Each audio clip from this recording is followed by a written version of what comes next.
Hey, friends! On my forays into internet land, every now and then I trip across this. A social media post with an image of a female pilot from what appears to be the 1920s. But it's not Amelia Earhart, so you're led to believe it's some other heretofore unknown aviatrix.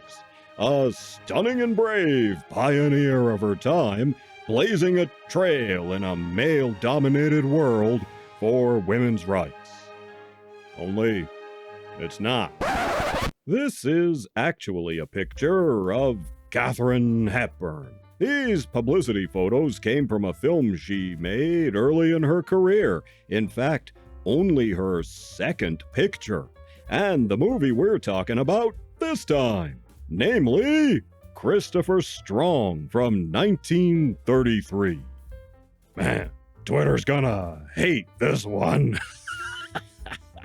In the first place, it's all about a strong, daring, liberated woman who gives up being liberated and independent in order to carry on an affair with a married man more than twice her age. And not only that, but the movie isn't even named for Hepburn's character, but the man's character.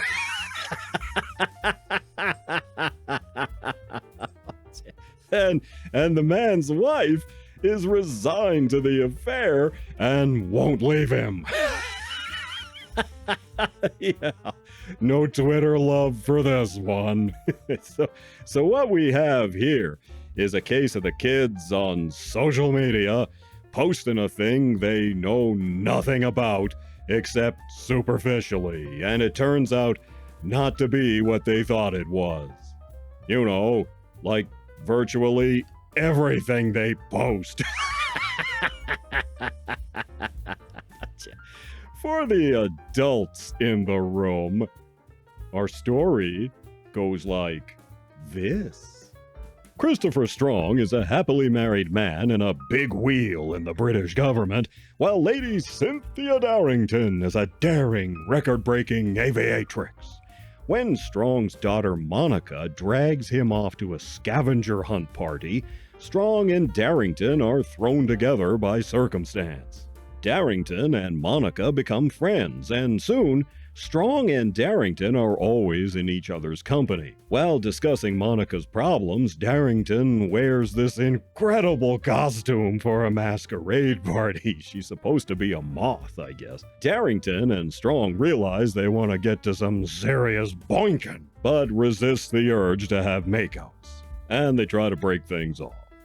Darrington even competes in a round-the-world flight to get away from Strong in the romance, but the two can't help themselves, and before long, the inevitable makeouts are had, and the two begin having an affair. Meanwhile, Monica wants to marry Harry, but he has to get a divorce first, which Mrs. Strong doesn't like, so she doesn't like the boyfriend there. But she has her own problems, such as her wayward husband, whom she still loves in spite of his infidelity. It's also implied that Strong has put Darrington in the family way. How will all of this be resolved? Can love find a way? And damn, that outfit! In our cast, we have Colin Clive. Clive is forever immortal for playing Dr. Frankenstein in the first two Frankenstein movies. Billie Burke, most famous for playing Glinda, the Good Witch of the North in The Wizard of Oz, is here as Mrs. Strong. Christopher Strong was her last dramatic role for years. Burke actually specialized in more comedic roles, playing these comedically doddering, ditzy high society ladies in such films as Dinner at 8.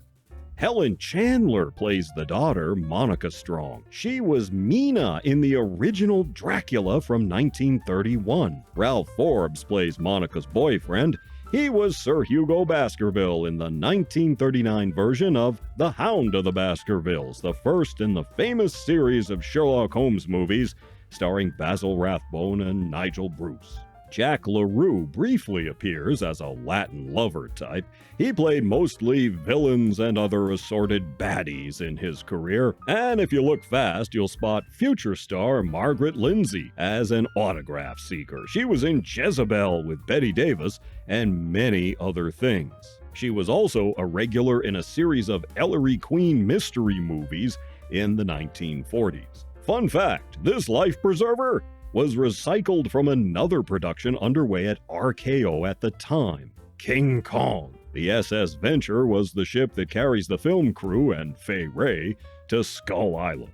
Christopher Strong was based on a novel written by Gilbert Frankau, a British author who was a staunch conservative, which makes it weird that the movie version has Cynthia Darrington as the heroine.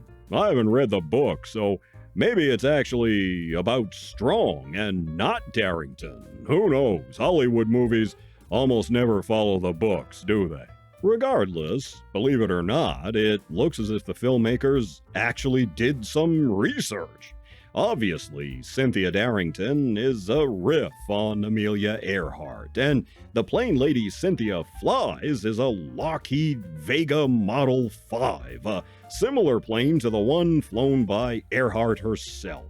The footage of her Vega taking off for the big race came from an actual air race in 1927, which was a complete, utter, total, and unmitigated disaster. This was the Dole Derby, an air race to fly from California to Hawaii. This was sponsored by the Dole Pineapple people. Of the 8 planes in the race, 6 planes were lost, 3 due to crashes on land, and the other 3 planes were lost at sea, 1 when they went looking for the other 2. 10 people died altogether. In the end, only 2 planes successfully made it to Hawaii.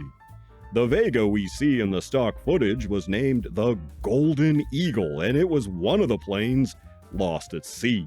There was a chick in this race, but basically as a passenger. Mildred Doran was aboard the Miss Doran, a plane named in her honor. That one also disappeared into the Pacific. So, is this movie any good? Well, when you watch it today, I suppose it is kinda on the dry side, so your mileage may vary, but nonetheless, I think this thing's a hoot. It's overbaked melodrama by today's standards, but I love the Darrington character, the bold aviatrix. Seeing Hepburn this early in her career playing such an interesting character is worth the price of admission alone. The cast is good with some familiar faces, and it's a fascinating product of its time. And that outfit! Man! So I'm giving Christopher Strong 2 1/4 paws up. You take care of yourselves, and I'll see you in the next one.